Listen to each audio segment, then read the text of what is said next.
আজকে বুটের ডাল দিয়ে মুরগির মাংসের টিকা বানাবো। তো প্রথমেই আমি মুরগির মাংস আর বুটের ডাল নিয়ে নিয়েছি। এবার নিয়েছি গোটা গরম মশলা, দিয়ে দিচ্ছি কিছুটা তেজপাতা, 1 চা চামচ হলুদের গুঁড়া, 1 চা চামচ জিরার গুঁড়া, মরিচের গুঁড়া 1 চা চামচ, লবণ স্বাদ মতো, আদা রসুন বাটা 3 চা চামচ, দিয়ে দিলাম কয়েকটা শুকনা মরিচ। এবার বেশ ভালো করে মিশিয়ে নিচ্ছি।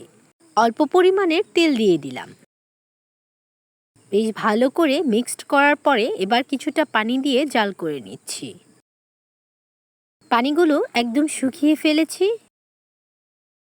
হয়ে গেছে সেদ্ধ করা। এবার মাংসগুলো এক এক করে ছাড়িয়ে নিচ্ছি।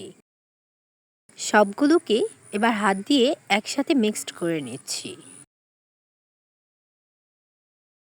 মেশানো হয়ে গেছে। এভাবে টিকা বানিয়ে রাখলে অনেক দিন পর্যন্ত খাওয়া যায়। আমি আমার ছেলেদের জন্য একেবারে বেশি করে টিকা বানিয়ে রেখে দিই, মাঝে মধ্যে টিকাগুলো ভেজে দিই। তো এবার নিয়ে নিচ্ছি দুটো ডিম। ডিম দুটো এরই সাথে মিক্সড করে নেব। অনেকেই ব্লেন্ড করার পরে ডিম দেয়, কিন্তু আমি এই সময়তেই ডিমগুলো দিয়ে ভালো করে মিশিয়ে নিই। খুব সুন্দরভাবে ডিমগুলো আমি মিশিয়ে নিচ্ছি। এটা একটা শর্টকাট খাবার, ইচ্ছে হলেই ভেজে খাওয়া যায়। যে কারণে একটু বেশি করে বানিয়ে রাখলে যখন ইচ্ছে হয় তখনই ভেজে খাওয়া যায়। এবার আমি এগুলোকে ব্লেন্ড করে নিব। তো ব্লেন্ড করা হয়ে গেছে।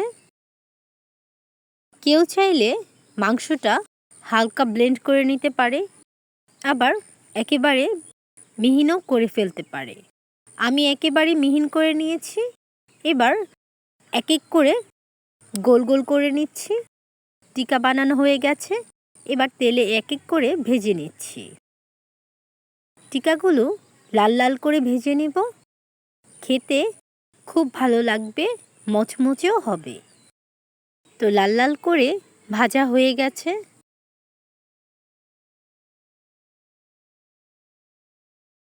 এবার কিন্তু টিকাগুলো আমি এক এক করে তুলে নিচ্ছি।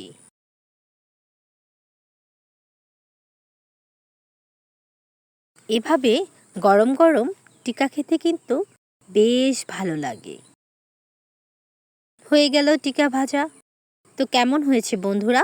সবাই জানাবেন। আল্লাহ হাফেজ।